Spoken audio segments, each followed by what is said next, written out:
Hola, esta es la primera lección del curso de mecánica teórica y entre otras cosas lo que quiero hacer es dar una idea en términos generales de a qué se refiere este curso.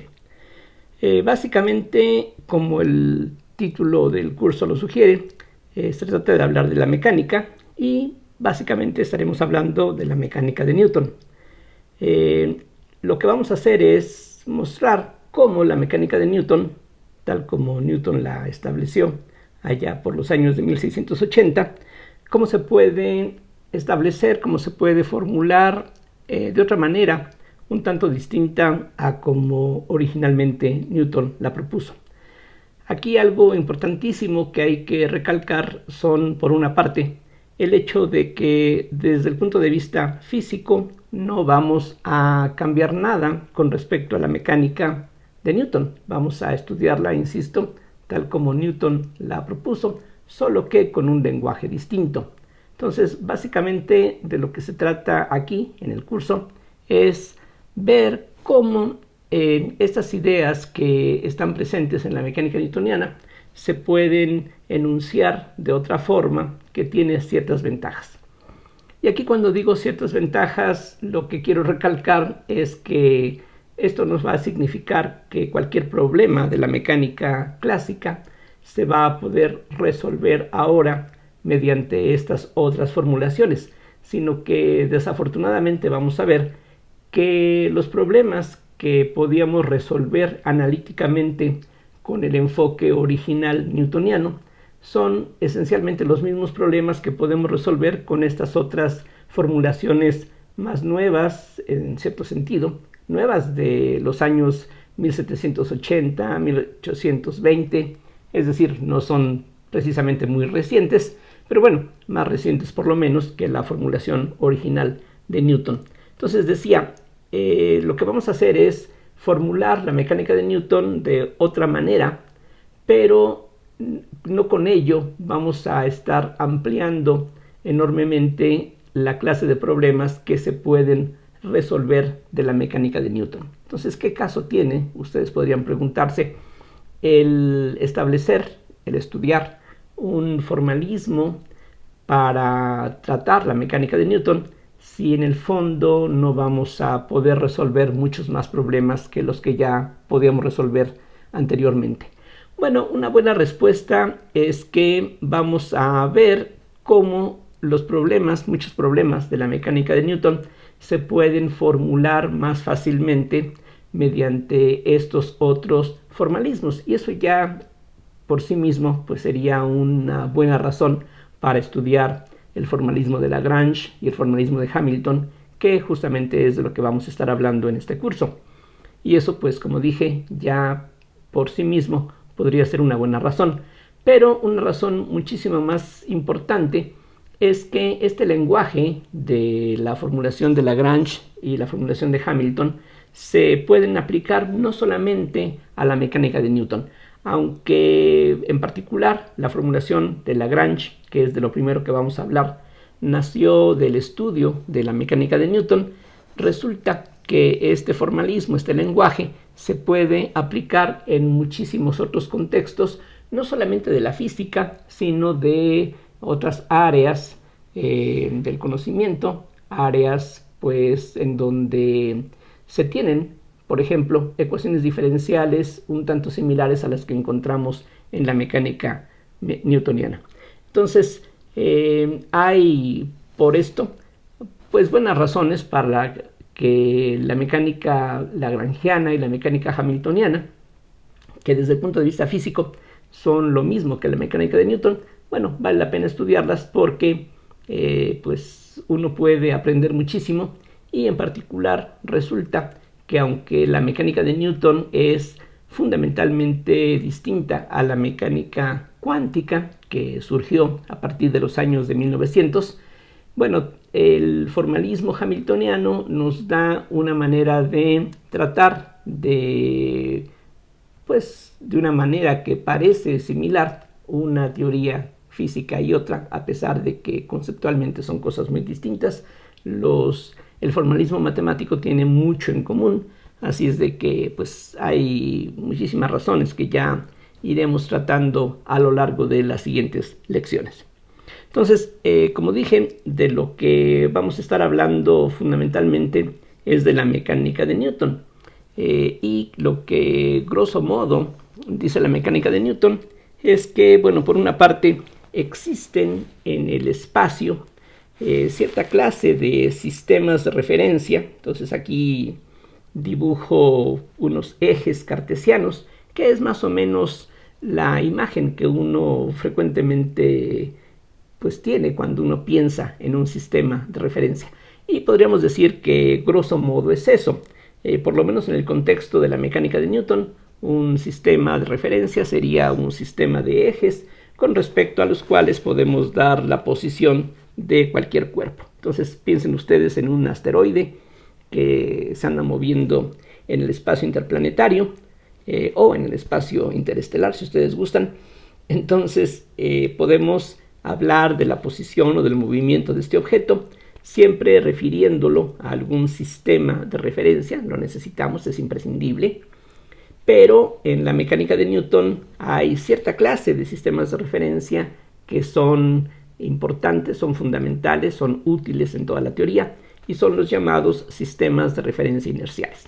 Entonces, sin meternos mucho en la discusión de qué cosa es un sistema de referencia inercial, lo importante es que en los sistemas de referencia inerciales se cumple la segunda ley de Newton. Entonces, si tenemos un cuerpo que tiene una cierta masa m, entonces lo que dice la segunda ley de Newton, como seguramente ustedes recuerdan, es que la fuerza neta sobre este cuerpo, y aquí por fuerza neta queremos decir la suma vectorial de las fuerzas que están actuando sobre este cuerpo. Esa suma vectorial es la fuerza neta, y lo que dice la segunda ley de Newton es que esto es igual a la masa por la aceleración, siempre y cuando, repito, esta aceleración la determinemos en relación con un sistema de referencia inercial.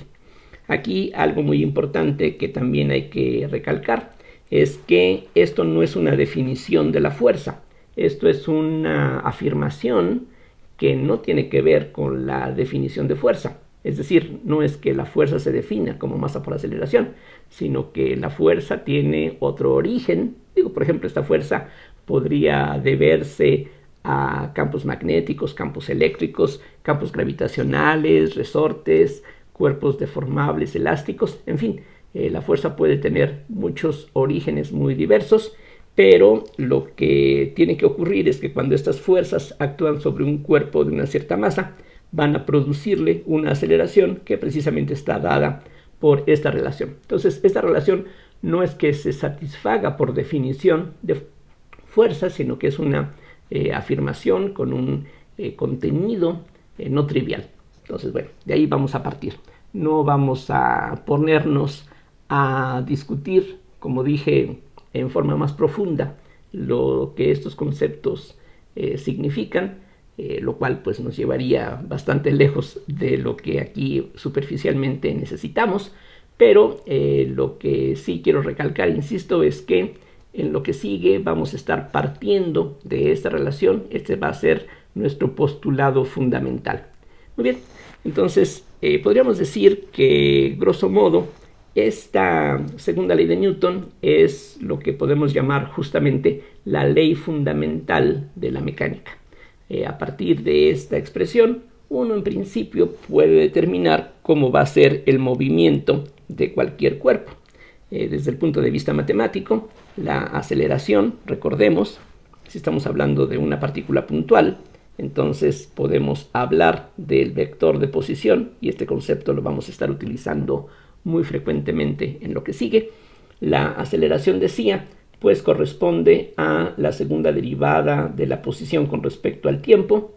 Aquí nada más de paso señalo que en la mecánica de Newton se supone que el tiempo tiene un carácter absoluto, universal. Es algo muy diferente a lo que ocurre en la relatividad especial. Aquí pensamos que el tiempo es algo absoluto, y eso nos da muchas pues simplificaciones que, bueno, ya no están presentes cuando estamos hablando de la mecánica relativista.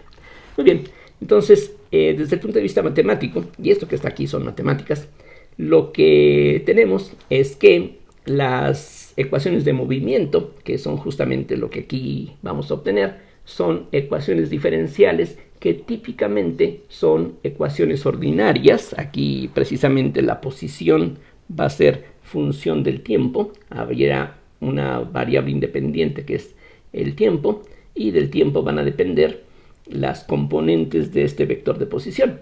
Entonces, de este lado lo que tenemos son segundas derivadas del vector de posición, bueno, la segunda derivada simplemente. Y lo que regularmente ocurre es que la fuerza que actúa sobre un cuerpo pues va a depender de su posición, en algunos casos de su velocidad. Por ejemplo, si pensamos en la fuerza magnética, hay que recordar que la fuerza magnética depende de la velocidad del objeto, así es de que la fuerza podría depender frecuentemente de la posición de un cuerpo, de la velocidad, y eso es lo que típicamente vamos a tener. Por ejemplo, para un objeto, piensen ustedes en una piedra, en algún objeto que cae a través de la atmósfera, entonces la fricción con el aire va a producir una fuerza de fricción que va a depender, entre otras cosas, de la forma del objeto y de la velocidad con la que se mueve. Entonces no es raro pensar en ejemplos donde la fuerza depende, repito, de la posición, de la velocidad. Y entonces, desde el punto de vista de las ecuaciones diferenciales, lo que regularmente vamos a tener son sistemas de ecuaciones diferenciales que cuando mucho van a ser de segundo orden. Hay excepciones, pero a lo largo de este curso no vamos a tratar otras posibilidades, sino que lo que vamos a imaginar es que justamente las ecuaciones de movimiento, que son estas cosas, van a ser ecuaciones diferenciales ordinarias, más bien sistemas de ecuaciones diferenciales ordinarias de segundo orden.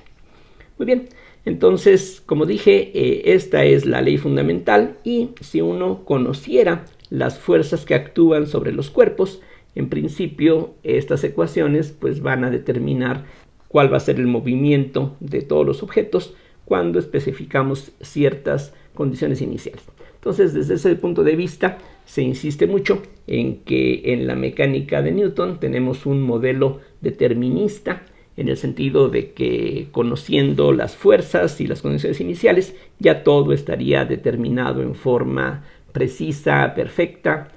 Claro, el problema normalmente, entre otras cosas, es que, bueno, no siempre vamos a conocer las fuerzas que existen.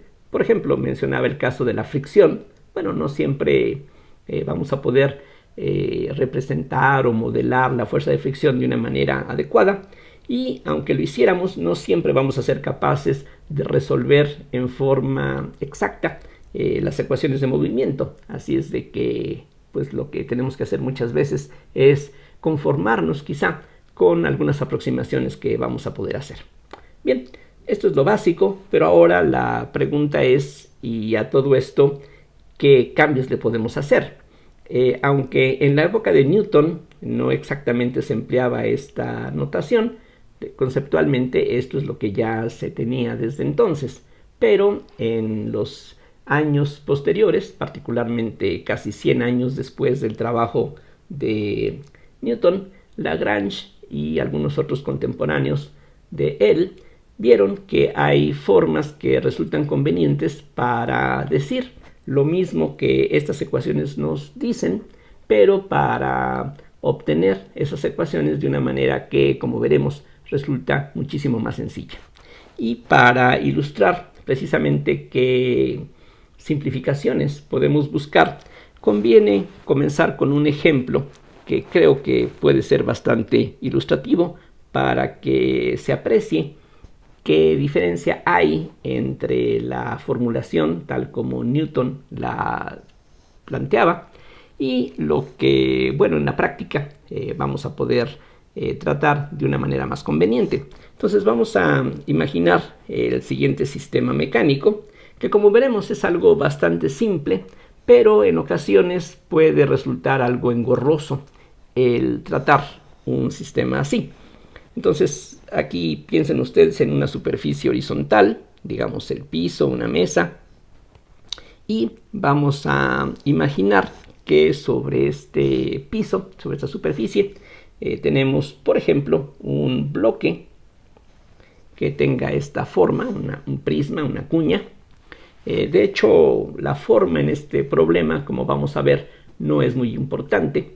Podría tener esta forma triangular visto de este lado, pero eso no es realmente relevante en lo que vamos a tratar a continuación. Este cuerpo, pues, alguna masa va a tener. Vamos a denotarla con M mayúscula. Y para hacer las cosas sencillas, vamos a suponer que este cuerpo se puede deslizar sin fricción sobre esta superficie horizontal. Ahora, vamos a suponer que aquí hay una varilla o cualquier otra cosa apropiada que tiene ahí unida una polea, y ahora vamos a imaginar una cuerda que pasa por encima de esta polea, y de un extremo de la cuerda vamos a imaginar que está suspendido otro cuerpo de una masa M minúscula. Este otro extremo de la cuerda llega hasta otra polea que también está unida, su eje, a este bloque. La cuerda aquí da vuelta y continúa hasta llegar, por ejemplo, a una pared, una varilla, lo que ustedes gusten. Lo importante es que este extremo de la cuerda vamos a suponer que está fijo allí, y algo que muchas veces se omite porque se sobreentiende.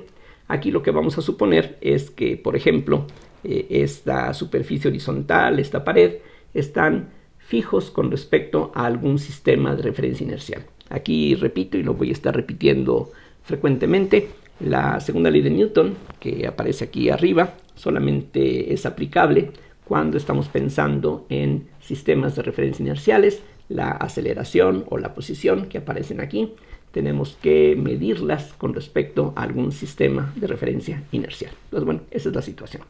Aquí lo que se trata de determinar en este problema, muy sencillo, es cómo se van a mover estos dos cuerpos. Bueno, claro, al moverse, por ejemplo, esta base triangular que tenemos aquí, esta cuña, pues eso va a arrastrar con este cuerpo, pues esta polea, esta otra polea, cosas así. Pero bueno, aquí la parte importante es cómo se mueve este cuerpo que arrastra consigo a las poleas. Y eso va a determinar, eso va a estar relacionado con el movimiento de este otro cuerpo que está aquí suspendido. Bueno, entonces aquí poco a poco vamos a ir introduciendo alguna terminología que en lo sucesivo vamos a estar utilizando frecuentemente.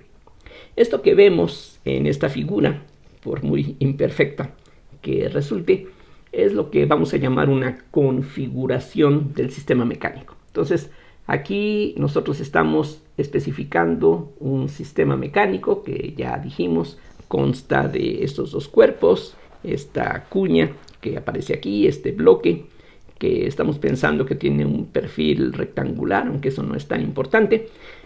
Aquí hay una cuerda, y lo que frecuentemente se hace, como ya ustedes deben de recordar, pues es, por ejemplo, pensar que las cuerdas no tienen masa regularmente, es decir, tienen una masa insignificante que podemos precisamente ignorar, y cosas así. Aquí, por ejemplo, esta polea, vamos a suponer que puede girar alrededor de un eje sin fricción.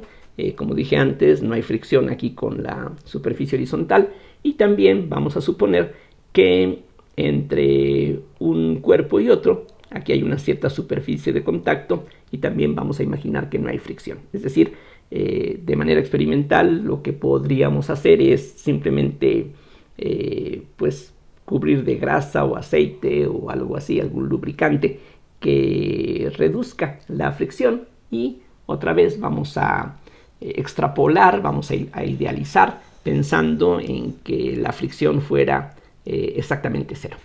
Bien, entonces la pregunta es, como dije, ¿cómo se mueven estos cuerpos? En particular, si van a tener un movimiento acelerado, ¿cómo es esa aceleración? ¿Cuánto vale? ¿Cómo se podría determinar? ¿Qué valor numérico tiene esta aceleración?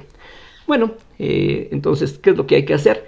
Bueno, ya Newton nos da la respuesta. Lo que hay que hacer es simplemente analizar las fuerzas que actúan sobre cada cuerpo y aplicar la segunda ley de Newton. Entonces, así de sencillo resulta el problema. Entonces, lo que tenemos que hacer es fijarnos en los cuerpos que aquí interesan. Hay algunos cuerpos que no nos interesan mucho, que tienen un papel importante en el problema. Digo, si quitamos la cuerda, ya las cosas no van a funcionar igual. De hecho, no van a funcionar. Pero la cuerda no es algo que nos interese mucho, sino que aquí los cuerpos de importancia son este bloque de masa M mayúscula y este otro bloque de masa M minúscula. Esos son los cuerpos de interés.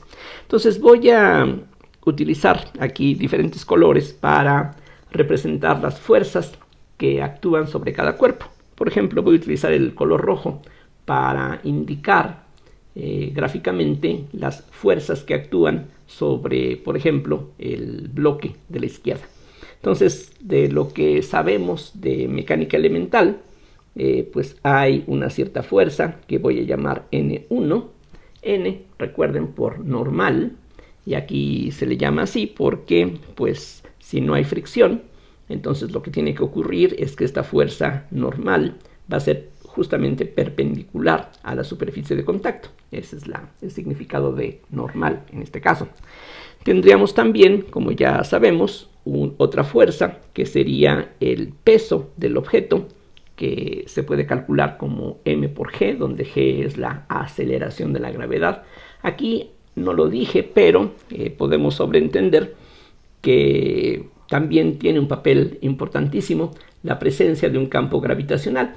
Sin él, aquí las cosas serían bastante triviales y poco interesantes. Aquí la idea es que el peso de este cuerpo es el que va a hacer que todo el sistema se mueva. Entonces aquí la gravedad tiene un papel fundamental.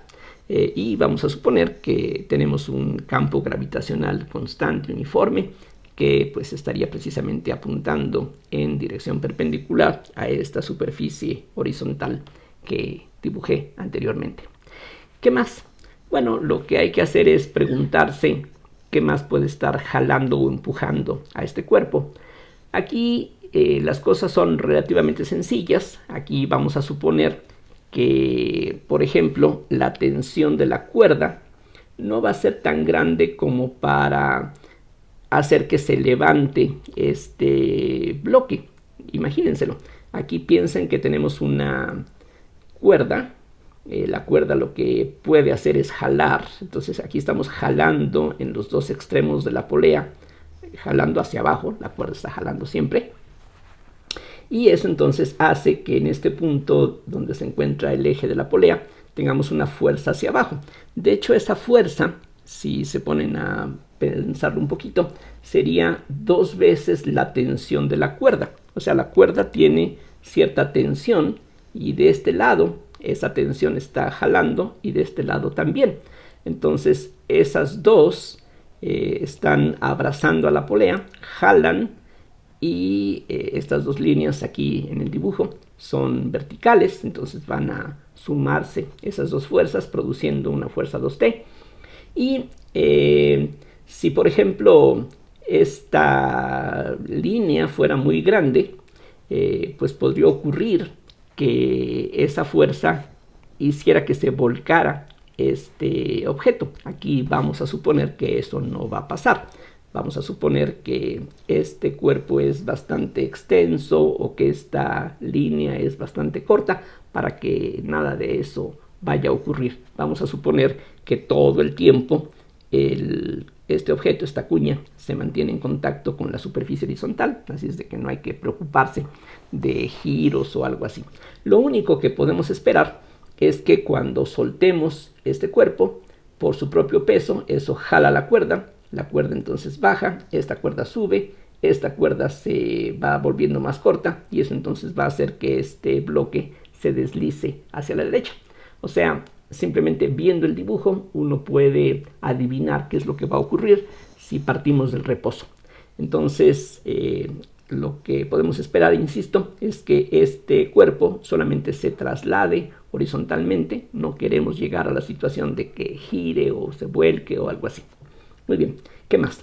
Bueno, también aquí tenemos en este punto pues estas dos tensiones a lo largo de toda la cuerda. Como estamos suponiendo que la masa de la cuerda es insignificante, la tensión va a ser la misma en todos lados. Entonces, mientras que de este lado y de este lado la cuerda jala por los dos lados hacia abajo y por eso produce una fuerza que es 2T, aquí sobre esta polea tenemos una fuerza que jala en esta dirección y otra fuerza que jala en esta dirección, haciendo aquí un ángulo de 90 grados, y por lo tanto se puede apreciar que lo que vamos a tener es una fuerza resultante de estas dos que estaría formando justamente un ángulo de 45 grados con la horizontal.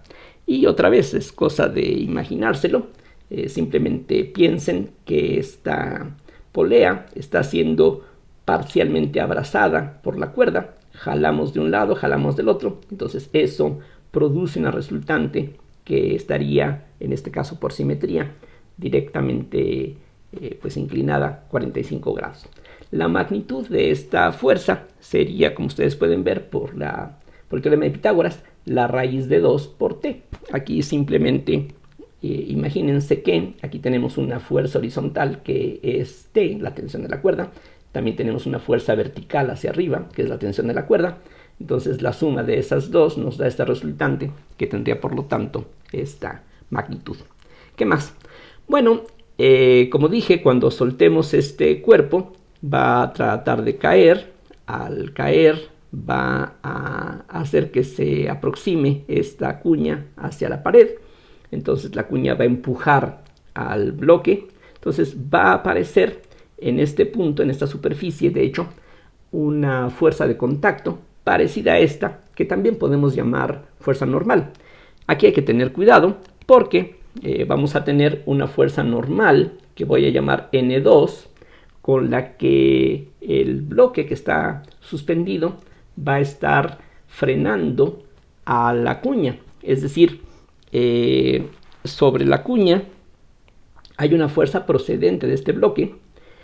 Cuando esta cuña trata de moverse, hay algo que dificulta su movimiento porque tiene que empujar a este otro bloque más pequeño. Entonces hay una cierta oposición, que sería esta fuerza N2, y por la tercera ley de Newton habría una fuerza igual y opuesta con la que esta cuña empuja al bloque que está aquí suspendido, y por eso es que este bloque se va a mover hacia la derecha cuando soltemos el sistema, cuando dejamos que por la acción gravitacional se comience a mover.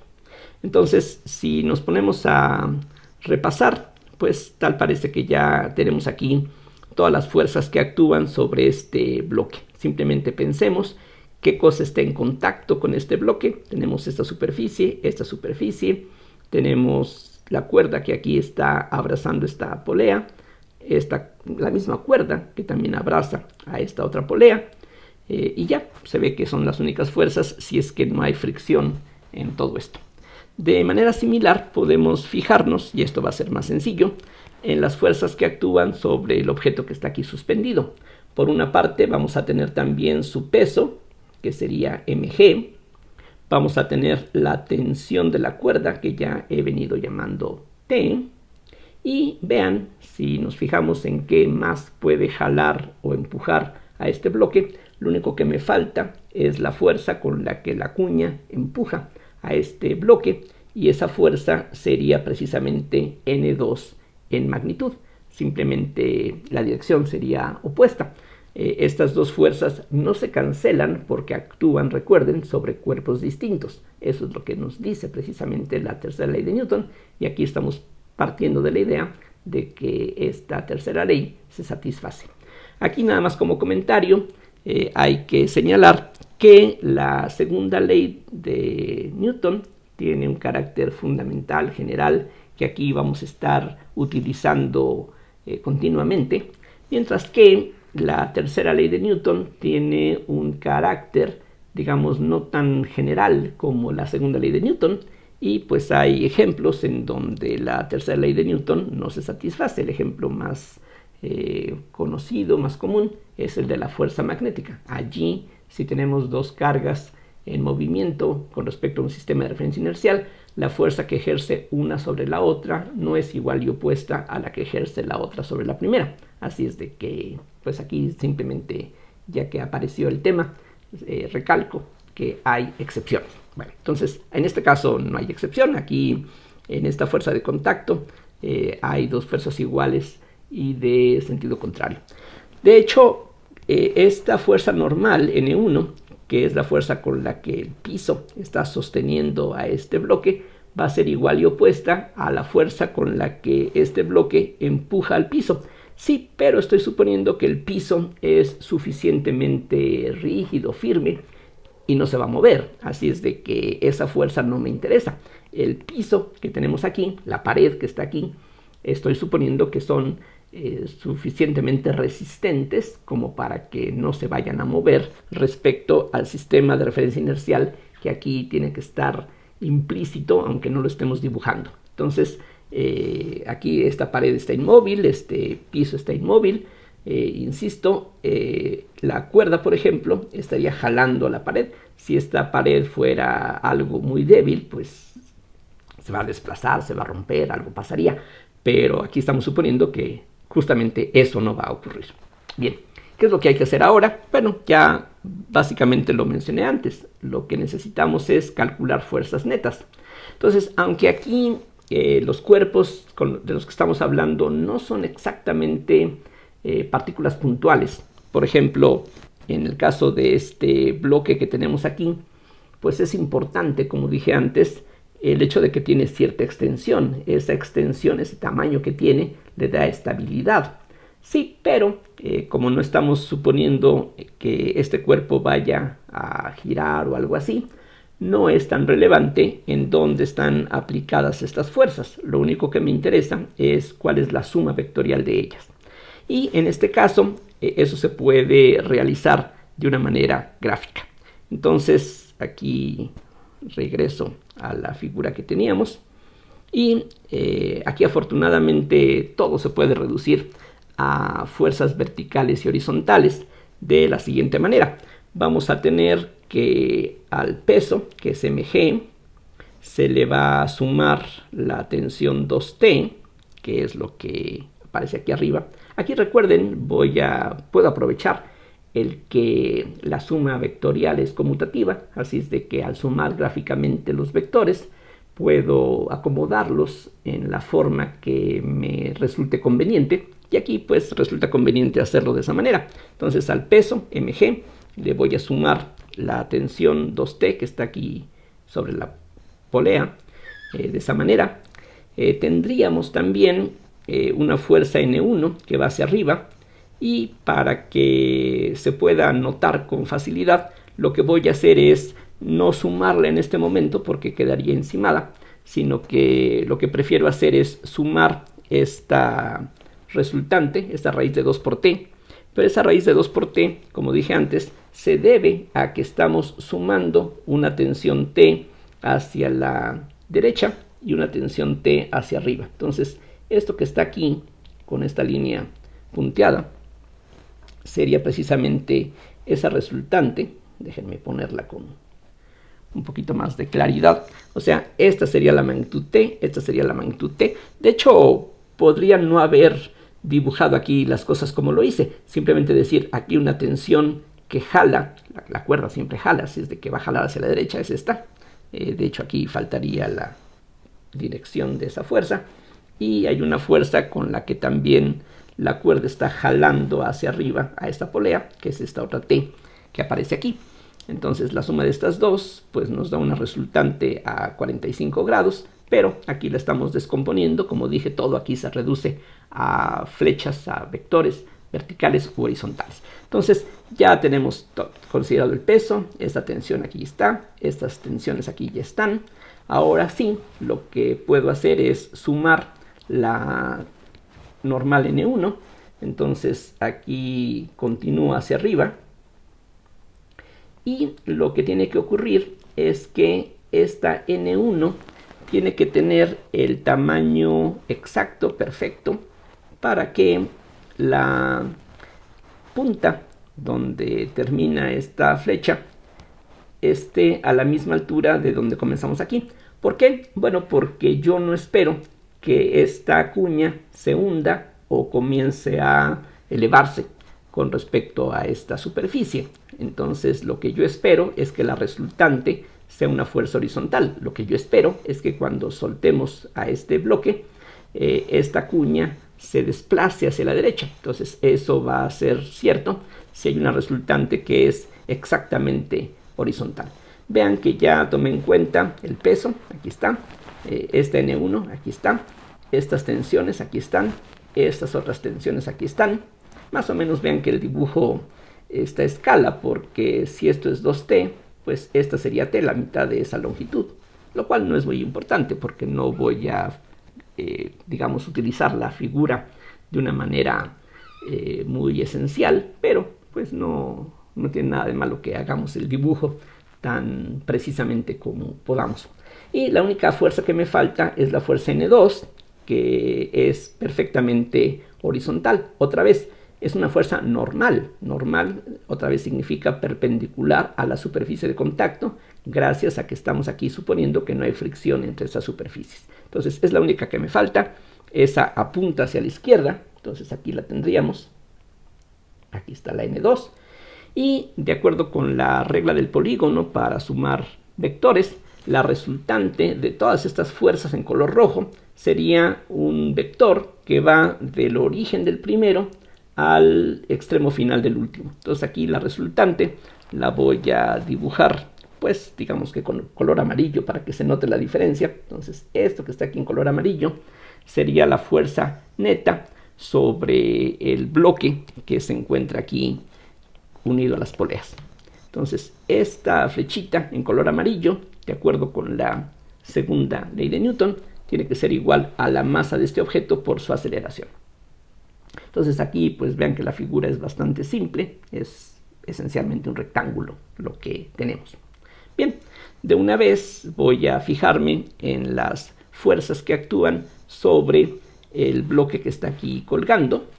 Y ahí lo que tenemos es que a la tensión de la cuerda, esta tensión, hay que sumarle el peso que va hacia abajo y esta fuerza normal. Entonces tendríamos una flecha que va hacia arriba, otra que va hacia abajo, otra que va hacia la derecha.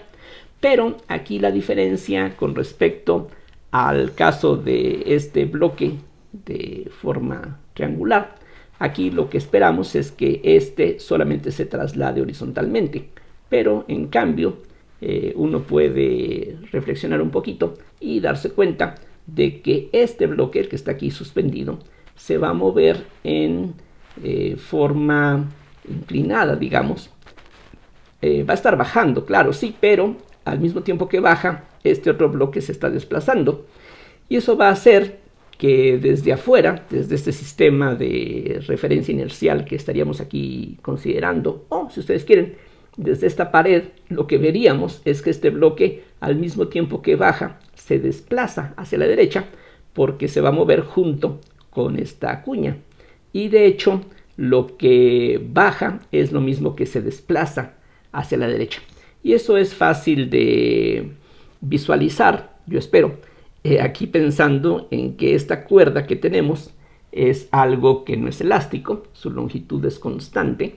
Si, por ejemplo, este bloque avanza 1 centímetro, por decir algo, entonces 1 centímetro de cuerda que estaba aquí, pues va a estar ahora de este lado arriba, pero esta distancia está fija. Entonces, si este bloque avanza 1 centímetro, esta cuerda se acorta 1 centímetro y este lado se alarga exactamente 1 centímetro. Entonces, cada centímetro que este bloque avanza a la derecha es 1 centímetro que baja.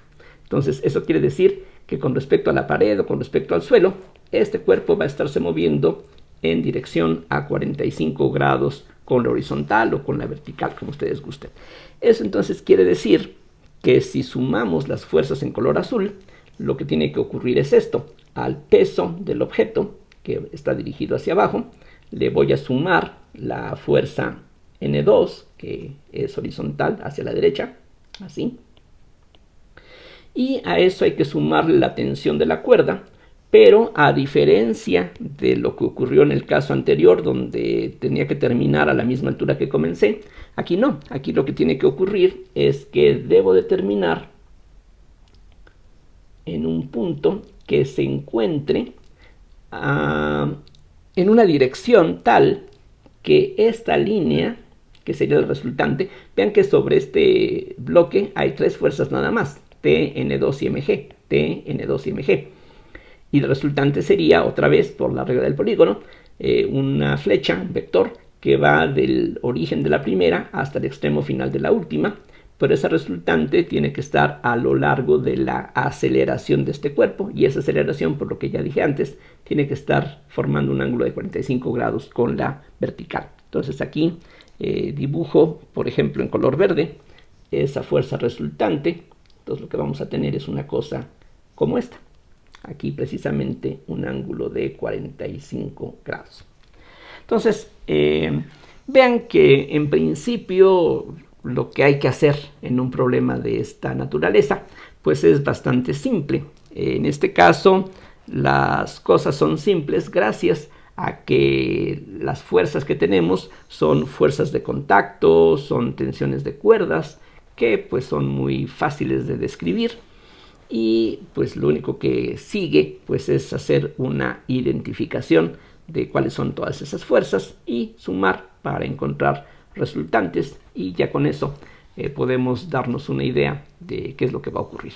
Aquí vean ustedes que la aceleración con la que se mueve este bloque va a ser raíz de 2 veces la aceleración con la que se mueve este bloque de abajo, porque por cada centímetro que la cuña avanza, este otro bloque baja 1 centímetro y avanza 1 centímetro. Entonces su desplazamiento, otra vez por el teorema de Pitágoras, sería raíz de 2 veces, o sea, raíz de 2 por 1 centímetro. Así es de que así estarían relacionadas. Estos dos dibujos no se supone que estén a escala. De hecho, esta es la N2 y aquí está la N2. Vean que aquí la escala es más, bueno, diferente. Y aquí se ve más grande esta fuerza, que sería en magnitud exactamente igual a la que tenemos aquí.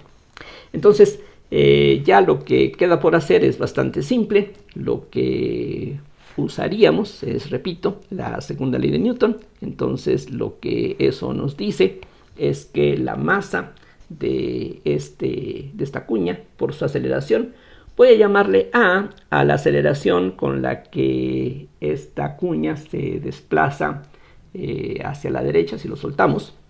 Entonces m por a sería igual a la fuerza resultante, eso nos dice la segunda ley de Newton, y esa fuerza resultante pues aquí del dibujo se puede ver, es esta línea color amarillo, y eso sería entonces la diferencia entre t menos n2. Entonces aquí del dibujo no es necesario fijarse en todos los demás, bueno, en los lados verticales, esos en este momento no nos interesan gran cosa.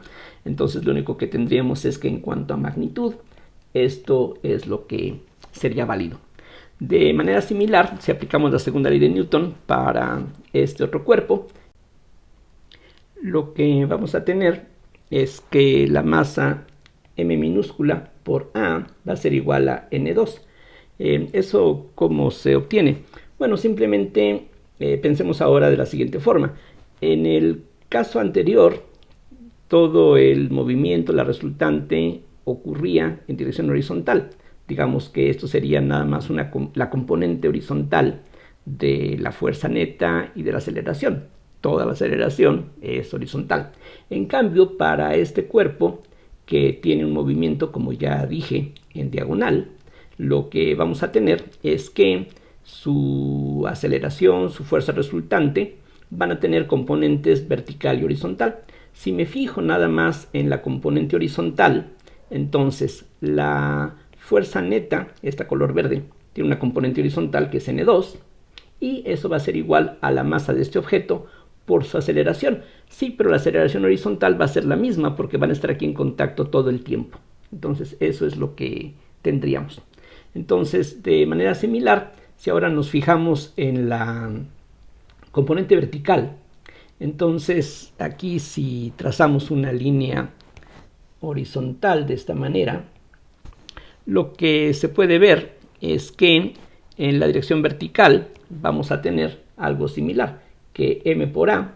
Ahora lo que hago es multiplicar la masa de este objeto por su aceleración vertical, pero esa aceleración vertical es lo mismo que la aceleración horizontal, entonces es la misma a.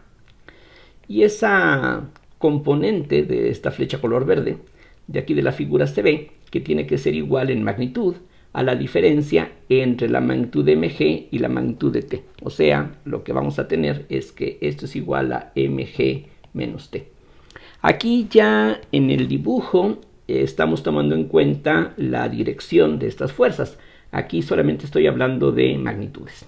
Entonces, si lo que me interesa es encontrar la aceleración con la que se mueve todo el sistema, pues ya tenemos aquí un conjunto de ecuaciones que debe de ser suficiente para ello. Aquí se supone que lo único que sería conocido pues sería la aceleración gravitacional y la masa de estos dos cuerpos. Entonces conocemos m, m y g. En cambio, no conocemos la aceleración, que sería aquí una parte pues regularmente de mucho interés, y tampoco conocemos la tensión de la cuerda y la magnitud de la fuerza N2. Y frecuentemente esas otras cantidades, aunque son desconocidas, pueden no ser muy interesantes. La T nos podría interesar para saber si la cuerda que estamos usando no se va a romper si es que su tensión llega a ser demasiado grande. Entonces, si lo único que me interesa es el valor de la A, lo que puedo hacer es ir eliminando de este sistema de ecuaciones las incógnitas que no me interesan gran cosa. Entonces, por ejemplo, de la última ecuación, lo que tendríamos es que la T es igual a mg menos ma. Simplemente paso este término a la izquierda, paso este a la derecha. Eso lo puedo sustituir en la ecuación de arriba, lo mismo que esta ecuación. Entonces, lo que nos queda es que ma es igual a la T, pero la T es mg menos ma. Y eso hay que restarle la N2, pero la N2 es MA. Entonces, esto se puede reescribir así, como que M más 2M por A es igual a MG. Y por lo tanto, la aceleración es MG sobre M más 2M. Esa es la respuesta final. Y si, como dije, nos interesara conocer la tensión de la cuerda o la fuerza de contacto entre estos dos cuerpos, o inclusive la fuerza N1, vean que en este caso la fuerza N1 no tiene por qué ser igual al peso, aquí se puede más o menos apreciar del dibujo, pero bueno, normalmente esas cosas quizá no nos interesarán tanto, sino que este resultado pudiera ser lo único que quisiéramos determinar. Bueno, entonces ahí está. Aquí lo que estoy haciendo en realidad es pues casi un repaso de cosas muy elementales de la mecánica vectorial, la mecánica de Newton. Y este ejemplo va a ser interesante porque en las siguientes lecciones vamos a verlo de una manera diferente. Precisamente siguiendo el enfoque de Lagrange, vamos a ver cómo nos podemos deshacer desde un principio de todas estas fuerzas que no nos interesan al final y que, como ustedes pueden ver, son simplemente pues una molestia en el camino. Si pudiéramos desde un principio olvidarnos de esas fuerzas, de estas fuerzas normales, de estas tensiones, si no nos interesa calcularlas, pues qué caso tiene estarlas aquí involucrando en este análisis. Entonces, justamente lo que hace el formalismo de Lagrange es evitarnos tener que considerar estas fuerzas que se llaman fuerzas de constricción. Como dije hace unos minutos, aquí parte de lo que vamos a hacer es ir estableciendo un cierto lenguaje. Entonces ya mencionaba que esto que estamos viendo en un dibujo como este es una configuración del sistema, y estas fuerzas, las tensiones, las fuerzas normales, van a ser llamadas fuerzas de constricción.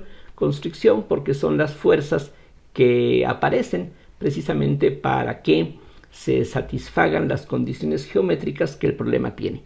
Aquí, por ejemplo, esta fuerza normal, N1, viene del hecho de que esta cuña queremos que se mantenga en contacto con el piso, que no se hunda. Entonces, para que no se hunda tiene que aparecer esta fuerza que esté sosteniendo a esta cuña. Aquí también se trata de que un cuerpo no se meta sobre el otro, entonces esta fuerza precisamente está repeliendo, podríamos decir, a un cuerpo con respecto al otro para que no se interne uno en el otro. Entonces aquí esas restricciones geométricas se ven asociadas con la presencia de estas fuerzas que se llaman en forma colectiva fuerzas de constricción, y lo que vamos a ver en las siguientes lecciones es cómo estas fuerzas de constricción se pueden eliminar, lo cual pues va a ser obviamente una simplificación en el problema, sobre todo si lo único que nos interesa es algo como esto. Vamos a ver en las siguientes lecciones cómo uno puede llegar a este resultado de una forma muchísimo más sencilla. Ustedes pueden decir que aquí las cosas no fueron en esencia complicadas. Aquí quizá la parte más delicada es esto de notar que el movimiento de este cuerpo se va a realizar en diagonal. Y de hecho ese aspecto no lo vamos a eliminar del análisis. Lo único que vamos a hacer es ver cómo nos podemos deshacer de estas fuerzas de constricción, y pues eso va a tener que ver con la formulación lagrangiana, como ya dije, y el paso inicial es enunciar lo que se conoce como el principio de D'Alembert, pero de eso estaremos hablando en las siguientes lecciones. Espero que el ejemplo haya sido ilustrativo y que pues quizá todo esto haya servido de motivación. Yo espero. Ya cuando veamos las simplificaciones, creo que eso va a ser lo que nos puede convencer de las bondades que tiene este otro enfoque. Y como dije en un principio, lo más importante a largo plazo es que el formalismo que de aquí se desprende, el formalismo lagrangiano, el formalismo hamiltoniano, son cosas que se pueden aplicar no solamente en la mecánica de Newton, sino en muchísimas otras cosas totalmente diferentes, como la electrodinámica, como la mecánica cuántica, como ya mencionaba. Así es de que en ese aspecto es que pues va a ser muy importante todo lo que estemos aquí aprendiendo en este desarrollo. Bueno, agradezco su atención y hasta la próxima.